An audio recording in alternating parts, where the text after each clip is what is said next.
E ó, a gente vai voltar a falar agora do caso da advogada de 26 anos, que foi agredida violentamente na saída de uma festa aqui na capital pelo ex-namorado covarde. Ela recebeu a nossa equipe e contou em detalhes como tudo aconteceu. O curativo no rosto e os hematomas são as marcas da violência física sofrida pela Ana Cristina. O agressor é o ex-namorado dela, um rapaz de 22 anos, morador de Florianópolis. Um namoro de 1 ano e 4 meses que terminou dessa forma.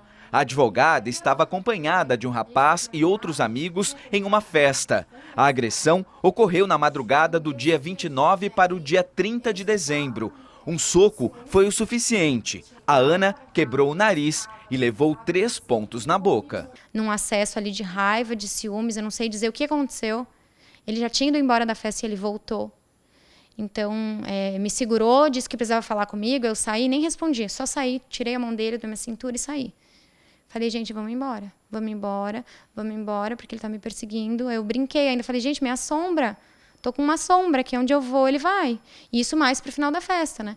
E aí eu falei, vamos embora. A gente levantou para ir embora, eu me aproximei. Não sei se a gente estava se abraçando ou se a gente ia se beijar. Qual que foi a situação, assim, que ele chegou a fazer o que ele fez, né? Mas foi um soco só, com tanto ódio, tanta raiva. Sim, eu acho que é bem aquele sentimento de posse. Se você não for minha, você não vai ser de mais ninguém. E tantas pessoas vivem isso, né? E a gente acha que nunca vai ser com a gente. A violência sofrida por ela foi um basta para se afastar de vez do ex-namorado. A mulher de 26 anos conta que foram algumas tentativas e promessas de mudanças da parte dele durante o namoro. Mas os meses se passavam e os ciúmes e comportamentos agressivos continuavam. Segundo a advogada, a possessividade era tanta que até as redes sociais dela ele queria controlar. Desbloqueava o celular na frente dele, então foi fácil para ele decorar a minha senha. E aí eu comecei a ver, eu saía para ir no banheiro, quando eu voltava ele estava com o celular na mão, mexendo em tudo. E aí se você falava alguma coisa, mas você tá me escondendo alguma coisa, eu não posso olhar? Eu falei, não é isso, a questão é que a gente precisa ter privacidade.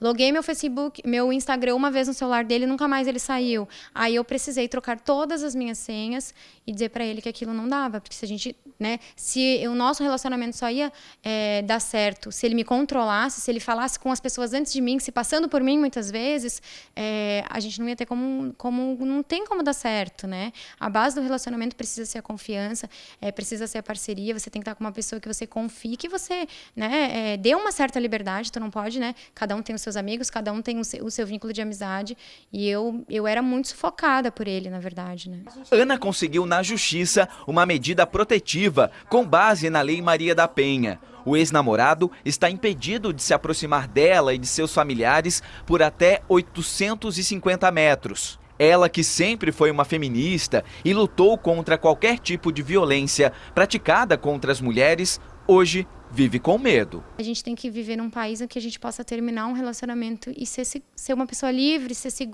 sentir segura. No nosso país, a gente termina um relacionamento e sente medo. E isso é corriqueiro, é todo dia, toda hora. A gente está vendo na TV o tempo todo. Então, eu acho que a gente precisa. Eu não teria como não fazer isso. Pela minha filha. Um dia ela vai ter um relacionamento. E ela precisa saber que isso não pode acontecer com ela, né?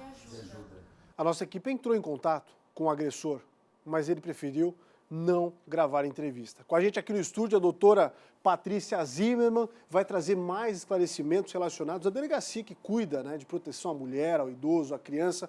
Doutora, a sensação da sociedade, até mesmo com um exemplo como esse, é de que a medida protetiva não protege.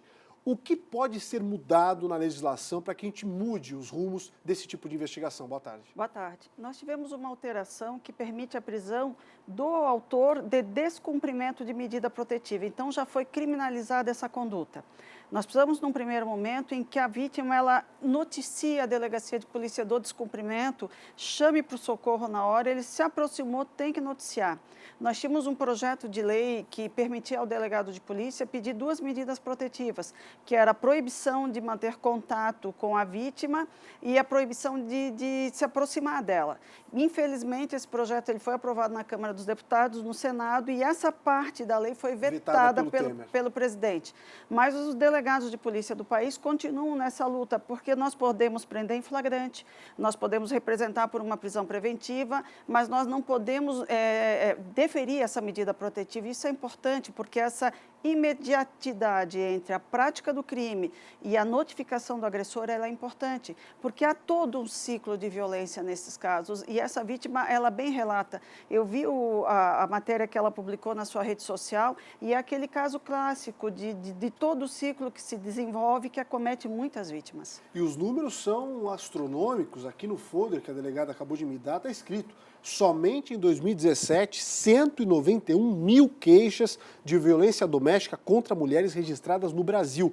Quase 200 mil em um ano. E esse trabalho a Polícia Civil tem feito. Nós temos procurado aquela vítima da primeira ameaça, aquela vítima da primeira agressão. Por quê?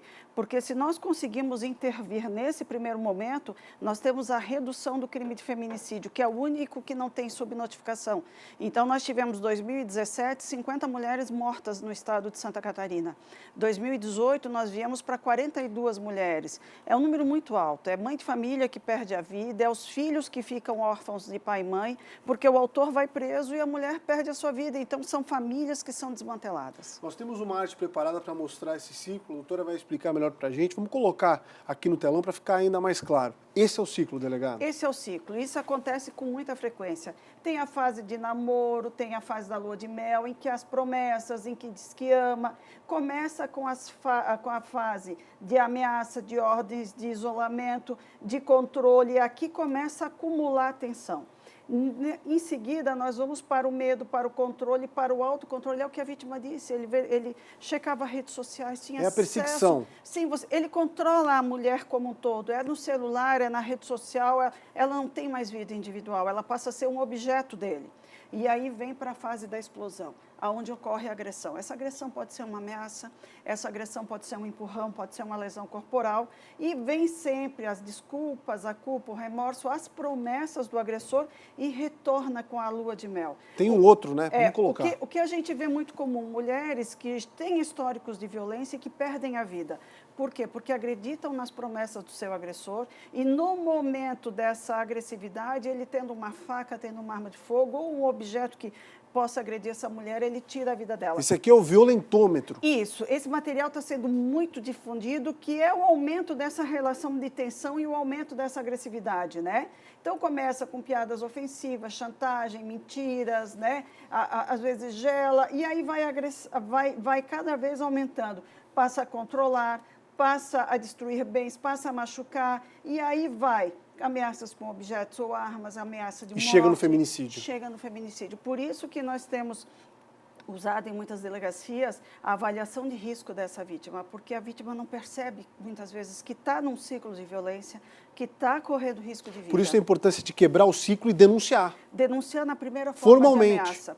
Nós temos uma ação muito importante dentro desse programa, que é além dos grupos de mulheres, porque você empoderar a mulher não é dar emprego, é dar condições emocionais para que ela suporte, ela enfrente essa violência com o Estado. E o grupo de homens, onde a gente ressignifica essa atitude deles.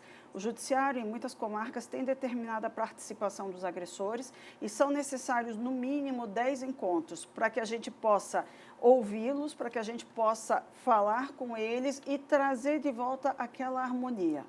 Doutora Patrícia Zimmermann, muito obrigado mais uma vez por tantos esclarecimentos. Basta de violência contra a mulher. Estou vestindo a camisa também, conte com a gente. Agradeço o apoio de vocês. Esse ano a gente entra nas escolas com a turma do 9º ano para discutir em sala de aula essa situação da violência. Meninos e meninas precisam entender o que está acontecendo e que isso é errado e não pode ser tolerado. Doutora, siga firme com esse trabalho fundamental. Obrigado. Obrigada. Obrigado.